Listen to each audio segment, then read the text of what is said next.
Well, this year's 2017 Concord University Mountain Lion football class meets a lot of the needs that we found out that we needed from last season. We were really heavy in linebackers, and I've got some very good ones. We did pick up some offensive help at the receiver position and the O-line, and had a couple of mid-year quarterbacks come in to bolster our numbers. At the quarterback position to make that as competitive a situation as possible. We also picked up a feature running back that we think can do some things for us there, as well as some others. But it's a well-rounded class based on what we need, and it fits us very well. So where's the quarterback position sit at right now? Well, we have an incumbent. That's always a good thing. Garrett Kropp started a game last year, so he has experience from the previous season. And basically, when those guys came in, I sat them all down and said, we always talk about making things competitive. Well, guess what? It's very competitive between you three. So spring ball will help sort that out and make some things happen on that end. So I feel really good about that from that perspective. But people will say if you have three quarterbacks, then you don't have one. And we're looking to boil that down and use all those guys according to what they're capable of doing.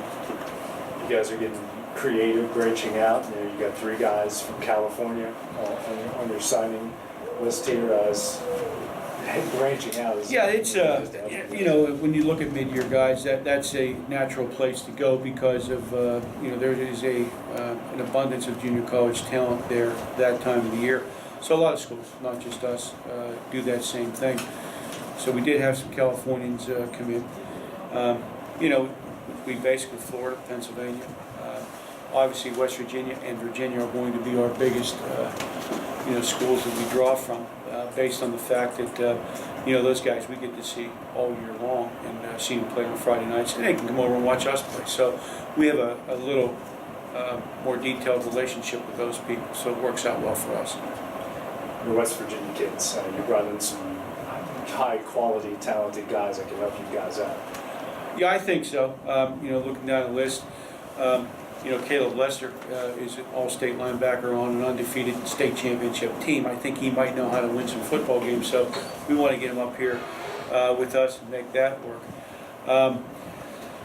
Looking down the list, where is he? Trip Shiflett in Monroe County as really cerebral football player that reads things extremely well, and is really that's the strength of his game right now. And I think he will physically develop into somebody who is an every down player at linebacker for us.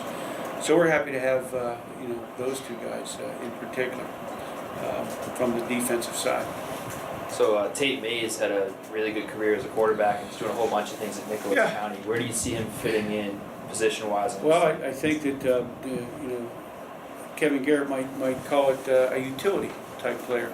That Tate, when he stepped on a scale here on the recruiting trip, was 230 pounds and was very athletic. The kid's a leader. The kid ran with the quarterback position, did good work at it. We're probably going to play him linebacker or an H-back on offense. Your fullback moving around a little bit. His ability to make things happen with the football would make me lead you to believe that offensively he can do some good things there. But a lot of times it's bring them in and see what they can do. I think by the second or third, fourth practice, as most coaches will tell you, it's very obvious some of the things they could do. If they're reacting, they can play defense, and if they are, can take to the disciplines of playing offense, they're probably better on that side of the ball. So we'll find a place for good football players, and Tate is definitely that. Coach, can you elaborate a little bit on you called him the feature running back, Jeremy Nelson? Well, he's a big guy. He's physically very big. He has been productive, in all his high school time, and I think that it lends something that a style of running back that we don't have in the stable right now. That is somebody that can be both short yardage and every down, first and third. Got good hands. Like I said, his record of production is, I think he's top 10 in the state of Virginia history for all-time rushing, something like that I read somewhere. So he's been very successful. And so he's done it before, and I think history repeats itself, and we're going to give him the ball and let him try to produce those type of stats in our football team. But he's a great kid, great family, and he was one of the first people to commit to what we're doing. He believes in what we're doing over here, and I think that's as important as anything. And he's going to be an impact player for us in a very short period of time. You became the head coach after signing day, a year ago. Now, with this being your first full recruiting class here, addressing the needs that you guys needed to get, you feel satisfied with this first class? I do. I think that what you can't see is the quality of character, the academic success that these guys had. We changed, modified, looked at a profile who we want to have here, and those guys fit that profile. They are leaders. They're strong academic students, and they've been praised not only by their own coaches but a lot of others. And I listen to what coaches have to say throughout the region, and say, take a look at this guy here, take a look at that guy there, and suddenly you start hearing the same name pop up. That's the kind of guy you want to get into and talk to. So yes, there's no doubt about it that my own spin is on this, and I always make the comment about. I felt at some point I was kind of driving someone else's car. I can move it and I can get somewhere, but it was always a little uncomfortable with some of the pieces, and now it's more geared towards what we're looking for here as a staff. So I'm very pleased with it, and looking forward to coaching these guys and making them better. That's the next step. What sort of impact did the facial hair have on the recruiting process? I don't know. It seemed like the only year that we weren't real successful was last year, and I didn't have the facial hair, so I went back to it, and Tom will tell you got to dance with the one that brings you. So I always went back to it. So I hope it has a good factor, but a man needs a hobby, so cut me a break. Also, last year, Kate, you were talking about the fact that signing day in Division II is not the end of the product. No. We did have the ability to compete for mostly high school players. A lot of the junior college players you see on that list were mid-year people, and so we wanted to kind of get in every facet of the event of the war and kind of win every phase of it. And the first phase is the high school guys, especially the more local ones. And we competed. We got a lot of the people that we needed.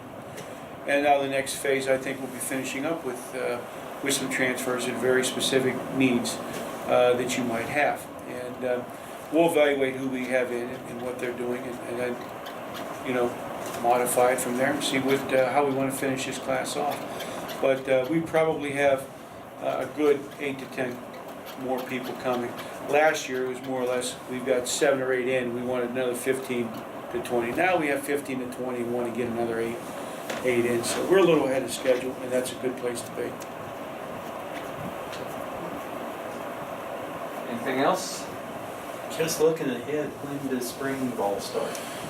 We are going to start at the last week in March, based on the weather, and that way we'll come back from spring break, run all the laying around out of them for a week, and then start right into practice, finishing up on the 22nd of April, which is a Saturday, and we're looking at a 7 o'clock first snap for that, and again we'll have kind of a gala event with part of what goes on with our sports management class when they have different stuff going on.